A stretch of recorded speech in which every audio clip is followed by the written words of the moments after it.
Magic lives in a well, one so deep that you can't see the bottom for how full it is. If you drop a bucket into that well and pull it up, it's overflowing with power. Shiny, shimmering magic that sloshes and slurps over the sides and spills onto the ground. Power that's ready to be harnessed and used. But what happens if a well doesn't have a spring to replenish it? That well goes dry. Just like my family's magic is doing now. And there's only one way to replenish it. For my sisters and I to marry. It's antiquated, right? Totally makes no sense. But magic, like life, is always in a state of flux. And in order for it to replenish, a new cycle must be birthed, and for me, that means marriage. Yes, in the 21st century. Which brings me to today. Castleview Books is my family's magical bookshop. Everywhere I look, there are shelves and shelves of books. The spines span the colors of the rainbow, and they're lined up perfectly. Alphabetically, the surfaces dusted and the wood polished to a bright sheen.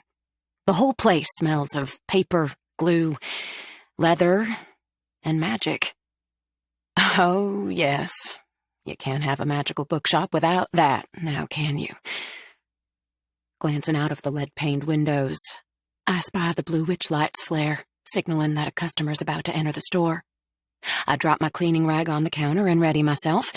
Shoulders back, chin up, slight smile, nothing too bright, nothing forced. Because whenever I force a smile, I look constipated. Right on cue, the door blows open and in steps a witch wearing a long ebony coat, flowy black slacks, and red stiletto boots. Her eyebrows and lips are penciled to severity with the thanks of makeup. But Mrs. DeWalt is a pussycat, as long as you don't cross her. Which can be said for pretty much any witch, I suppose. Mrs. DeWalt, are you ready for your monthly visit into a book? I've got some great stories for you to choose from, I say with a knowing pump of my eyebrows. I know how much you like romance. Her sharp gaze sizes me up as if she's surprised to see me, which, of course, she shouldn't be. I'm here every month. I literally see Mrs. DeWalt all the time. We are best buds. I know what she likes, and I line up a curated selection of books for her every 30, sometimes 31 days. Today I've got some sweet romances for her. Because, you see, in Castleview Books, you can live out whatever story you'd like. Just jump into a book and spend the next several hours becoming your favorite character and living out their story. But before Mrs. DeWalt says a word, she glances over my shoulder to the back of the store, where my sister, Addison, helps another patron. I'm sorry, Blair, but I was hoping to see Addison today. Oh. Without a word, she slides past me, beelining for my sister, which makes my next words come out as a pathetic whine. But I can help you.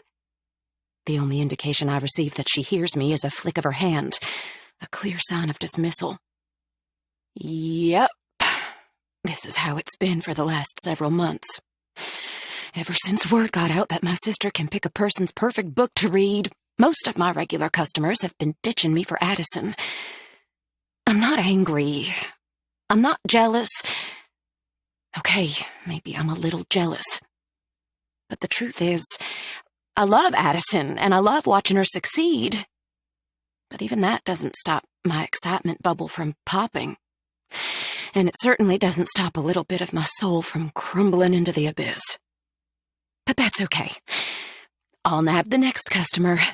Addison can't help everyone. She can't take every single customer who enters the shop. My wish is granted when the door opens again. Mr. Patel, great to see you. I charge forward, intent on helping him. What book would you like to enter today? His dark eyes do the same thing that Mrs. DeWalt's did, landing on me before skating to the side and finding my sister. Sorry, Blair, but I need to see Addison. Maybe I was wrong. Perhaps Addison can take every single customer.